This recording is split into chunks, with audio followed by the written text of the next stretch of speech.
મીઠી મધુરી વાત ભાગ આવ્યા આપણે 177 177 તારીખ 4/6/2026 ને વચનામૃત આવ્યા છીએ આપણે 100 નહીં ફક્ત 65 મધ્યનું 65 વચનામૃતનું ટાઇટલ છે અખ્તર ડાહ્યાનું અને બીજું નામ છે ભગવાનની માયાનું. સ્વયં સ્વામિનારાયણ ભગવાન વાત કરે છે. સાંભળો કે ભગવાનની વાર્તા કરીએ કે ભગવાન એમ કહે છે કે સાંભળો ભગવાનની વાર્તા કરીએ. ત્યારે તાલ પખાદ લઈ સંત કીર્તન ગાવતા હતા તે છાના રહ્યા. છાના રાખવાના કાનો હોય, રડતા હોય ને છાના રાખવાનું હોય. ત્યાં તો કીર્તન છાના રાખ્યા, કાંઈ વાંધો નહીં, ભલે કીર્તન છાના રાખ્યા. અને સર્વે હાથ જોડી સાંભળવા બેઠા. પછી મહારાજ બોલ્યા છે, જીવના કલ્યાણને અર્થે ભગવાનના રામ કૃષ્ણાદિક જે અવતાર થાય છે તેને તો માયાનું કાર્ય એવું જે આ જગત તેમાં કોઈ ઠેકાણે મોહ થતો નથી અને પોતાના અલૌકિક પ્રતાપે કરીને નિશંક વર્તે છે અને પોતાના ભક્તજનની ભક્તિને અંગીકાર કરવાને અર્થે પંચ વિષયને પણ સારી પેઠે ભોગવે છે. વાહ પ્રભુ વાહ, તમે બહુ કમાલ કર્યું. પોતાના ભક્તજનની ભક્તિને અંગીકાર કરવાને અર્થે પંચ વિષયને પણ સારી પેઠે ભોગવે છે. તેને જોઈને આ સંસારને વિશે જે અખ્તર ડાયા છે, અખ્તર ડાયા મનુષ્ય છે તે પરમેશ્વરને વિશે દોષ પરઠે છે અને એમ જાણે છે આ તો પરમેશ્વર કહેવાય છે, તો પણ એને આપણા કરતાં પણ વધુ સંસારને વિશે આસક્તિ છે. એલા ડોબા, આસક્તિ નથી. હા, આ તો આપણી ભક્તિને અંગીકાર કરવા માટે પ્રભુ આ બધું ગ્રહણ કરે છે. નકે તો પૂર્ણ કામ છે, આત્મારામ છે, કાંઈ ન જોઈએ એને. એટલે અખ્તર ડાયો ડોબો જ કહેવાય ને. પછી તો નવો શબ્દ છે એવો ડોબો. એમ જાણીને ભગવાનને પણ પોતા જેવા મનુષ્ય જાણે છે, પણ ભગવાનનો જે અલૌકિક મહિમા તેને જાણતા નથી. ભગવાનનો જે અલૌકિક મહિમા, બરાબર, ભગવાનના મહિમાને પાર પામવાને જાણવાને હજી આ બ્રહ્માંડમાં કોઈ જન્મો નથી. સમજી રાખજો, કોઈ જન્મો નથી હજી. બરાબર, મધ્યનું 65 ચાલે છે, પછી 66, 67 અને 68 આવશે ને, એમાં સ્વામિનારાયણ ભગવાન પોતે એમ કહેશે કે મારા મહિમાના પારને તો હું પણ પામી શકતો નથી. જો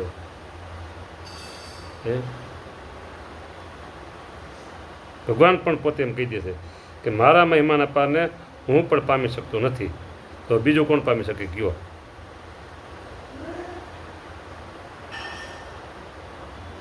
એ આવશે તે જોઈશું વધારે.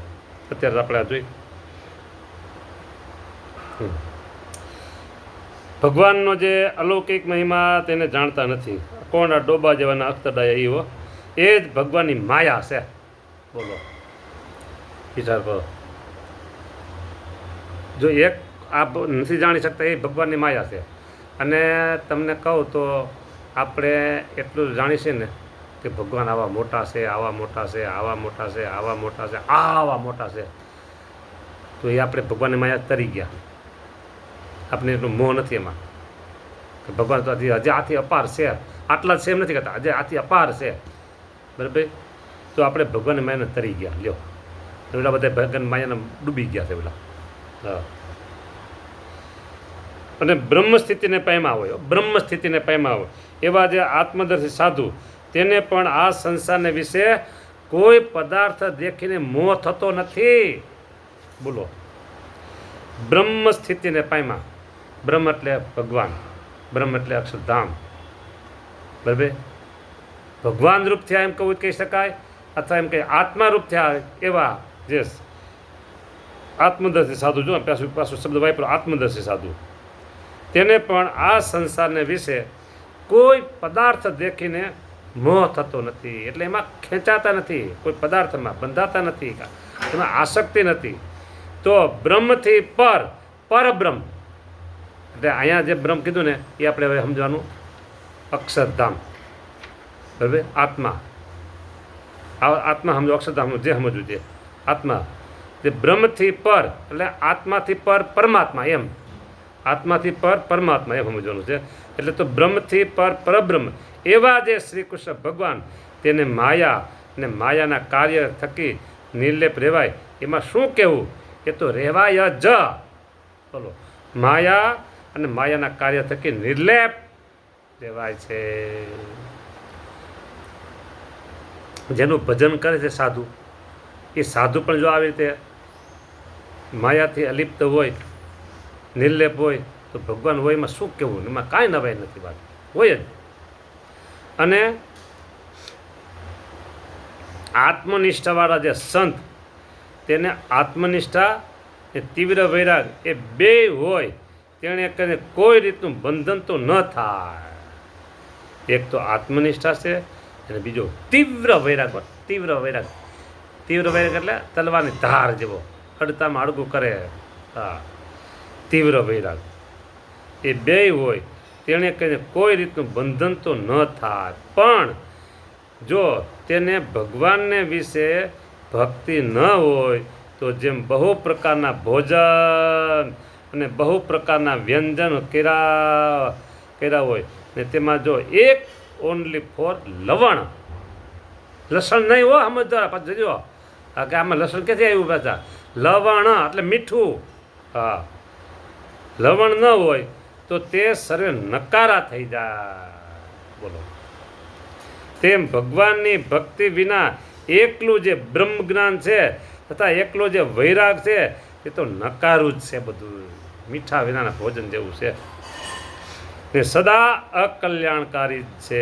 એમ જાણીને શુકદેવજી બ્રહ્મ સ્વરૂપ થયા હતા, તો પણ શ્રીમદ ભાગવત ભણતા હવા, બરાબર? અને શ્રી કૃષ્ણ ભગવાન વિશે દ્રઢ ભક્તિને કરતા હવા. માટે આત્મનિષ્ઠાવાળા જે જો ભગવાનને વિશે ભક્તિ ન હોય તો એને મોટું દૂષણ છે. શિક્ષાપતિનો શ્લોક 114, બોલો.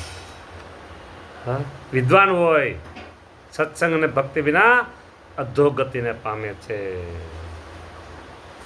અહીં સુખદેવજી બ્રહ્મ સ્વરૂપ થયા હતા, તો પણ શ્રીમદ ભાગવત ભણતા હવા, એમ કીધું. તો પ્રભુ તમે એમ કીધું, એને બદલે તમે એમ કીધું હોત તો ગોપાળાંશ છે, ગુણાતીતાંશ છે, મુક્તાંશ છે, બ્રહ્માંશ આવી તો બીજા 2-5 જેના બીજા સાધુ હોત ને કે અમારું નામ કેમ ન લીધું? તો એમ કે એટલે કે સુખદેવજી બોલ્યા, મારા તમે બરાબર છે, વાત સાચી, તમે બોલ્યા બરાબર, એમાં કહેવું પડે. હા, ખોટું નથી કાંઈ. પણ મારે એટલું તો હું કહી કે આ બધા આપણા જે પરમહંસ હતા આગલી હરોળના, એ પણ બધા બ્રહ્મ સ્વરૂપ થયા હતા જ ને.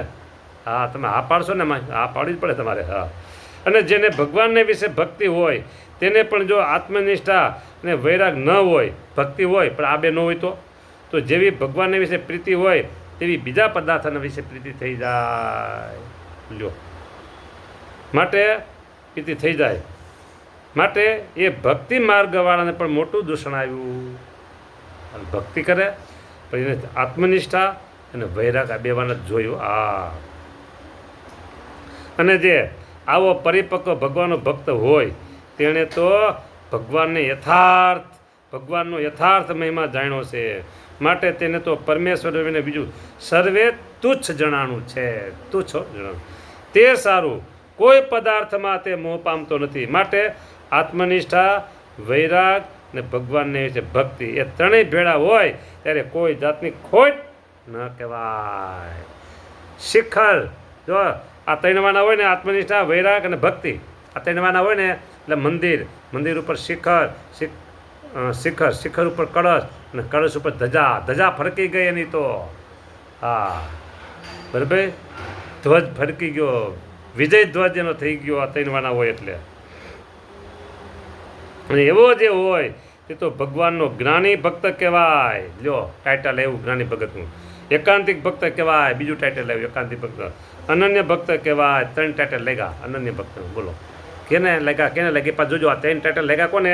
કે જેનામાં આત્મનિષ્ઠા છે, બરાબર, દેહભાવ નથી, આત્મનિષ્ઠા છે અને વૈરાગ છે. હો હા, વૈરાગ. ક્યાંય ભગવાન સિવાય બીજે કંઈ પ્રીતિ થાય નહીં, તો વૈરાગ.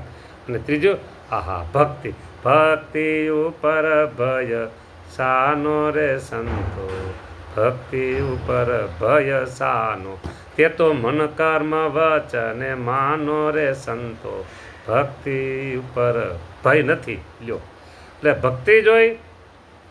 અને ભક્તિ છે ને એ જ કલ્યાણકારી છો. ભક્તિ તો જોઈને જોઈએ જ. એટલે શિક્ષા પણ લખ્યું સત્સંગ અને ભક્તિ. સત્સંગ હોય તો ભક્તિ આવે. સારું, આજની અમારી સાંજની કથામાં ભક્તિ માતાને ઘનશ્યામ મહારાજે હરિગીતાનો ઉપદેશ આપ્યો. એમાં એક વાત આવી સરસ,